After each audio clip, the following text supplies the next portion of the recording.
Good morning. Ajay IAS Kankarbagh Patna की YouTube channel पे आप सभी का स्वागत है।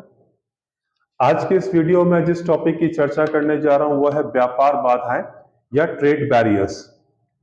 जैसा कि हमें मालूम है कि प्राचीन काल से ही देशों के मध्य व्यापार का प्रचलन रहा है और इससे देशों के मध्य एक समृद्धि का कारण भी माना जाता रहा है।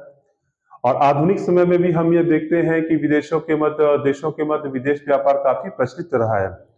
तो विदेश व्यापार को लेके आधुनिक संदर्भ में दो प्रकार की धारणाएं रही हैं। एक धारणा यह कहती है कि क्या देशों के मध्य मुक्त व्यापार होना चाहिए, और दूसरी धारणा यह कहती है कि क्या विदेश व्यापार के लिए संरक्षणवादी नीतियां अपनाई जानी चाहिए।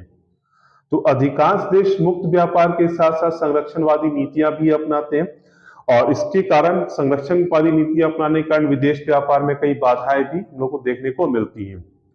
तो देशों के मध्य जब हम संरक्षणवादी नीतियों की अपनाने की बात करते हैं तो इस नीति के पक्ष में कई तर्क दिए जाते हैं।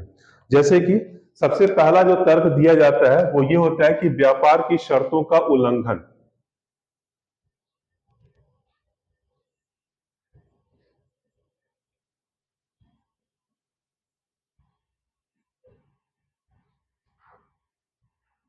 यानी कि जब दो देशों के बीच में व्यापार हो रहा है और उसमें कोई एक देश व्यापार की शर्तों का उल्लंघन करता है तो दूसरा देश ये मजबूर हो जाता है कि वह संरक्षणवादी नीति अपनाए।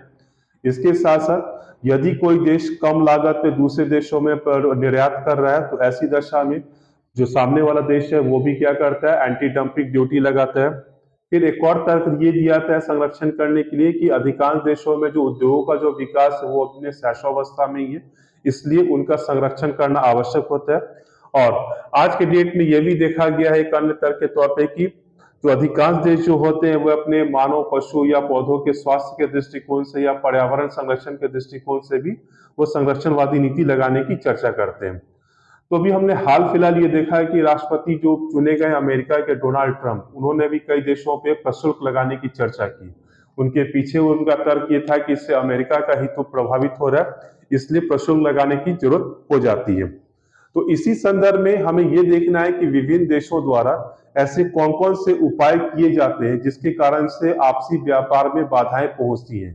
यानी कि जब देशों द्वारा अपने देशों के हितों के संरक्षण के लिए व्यापार पे जब कुछ प्रतिबंध लगाए जाते हैं तो ऐसे ही प्रतिबंध क्या कहलाते हैं, व्यापार बाधाओं के तौर पर आते हैं या ट्रेड बैरियर्स कहलाते हैं। तो व्यापार बाधाओं को हम दो कैटेगरी में रख सकते हैं। यहाँ पे अगर व्यापार बाधाओं को देखा जाए या जिसे ट्रेड बैरियर भी कहते हैं, तो इसे पहले तौर पे कहा जाता है प्रशुल्क बाधा,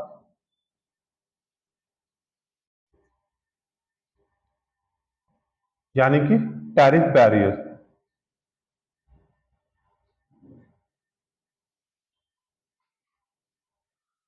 टैरिफ से तात्पर्य यह होता है कि यह एक प्रकार का कर है या ड्यूटी है जो किसी एक देश में वस्तु के आवागमन पर लगाया जाता है। यानी कि दूसरे शब्दों में कहें तो आयात और निर्यात के संदर्भ में जो कर लगाया जाता है उसे ही हम क्या कहते हैं, प्रशुल्क कहते हैं। इसके पीछे लगाने का उद्देश्य यह होता है कि वस्तुओं के आवागमन को प्रभावित किया जा सके।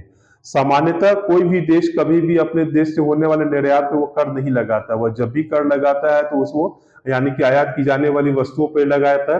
तो इसके कारण इस पे हम ये मान के चल सकते हैं कि इसे आयात कर भी कर सकते हैं और इसे कस्टम ड्यूटी के समान भी माना जाता है। लेकिन दूसरी तरफ जब हम गैर प्रशुल्क की बात करते हैं, यानी कि देशों के पास ऐसे उपाय भी होते हैं कि अगर वो व्यापार को प्रभावित करना चाहते हैं या वस्तुओं के आवागमन को प्रभावित करना चाहते हैं तो वो एक प्रकार से ये उपाय भी कर सकते हैं कि वो कर ना लगा के अन्य उपायों से इसे प्रतिबंधित कर सके। तो जब एक देश द्वारा कुछ नियमों का सहारा लेके या अन्य उपायों का सहारा लेके व्यापार को प्रभावित किया जाता है, यानी कि कर न लगा के प्रभावित किया जाए, तो इससे हम फिर कहते हैं गैर प्रशुल्क उपाय।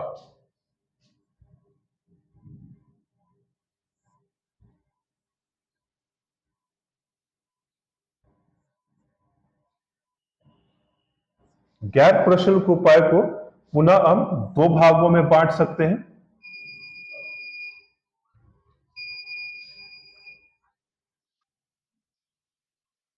गैर प्रशुल्क उपाय इसे दो भागों में बांटा जाता है। पहला है तकनीकी उपाय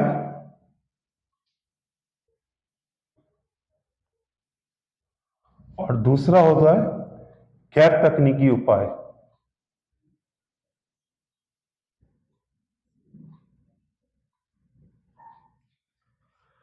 तो यहां पे जब हम तकनीकी उपाय और गैर तकनीकी उपाय, गैर प्रशुल्क उपाय के अंतर्गत चर्चा करते हैं, तो इसके अंतर्गत क्या क्या चीजें आती हैं। तो यहां पे जो सबसे पहला जो आ जाएगा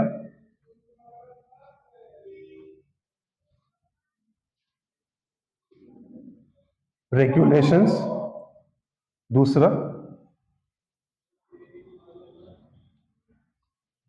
स्टैंडर्ड्स, उसके बाद तीसरा जो उपाय होगा वो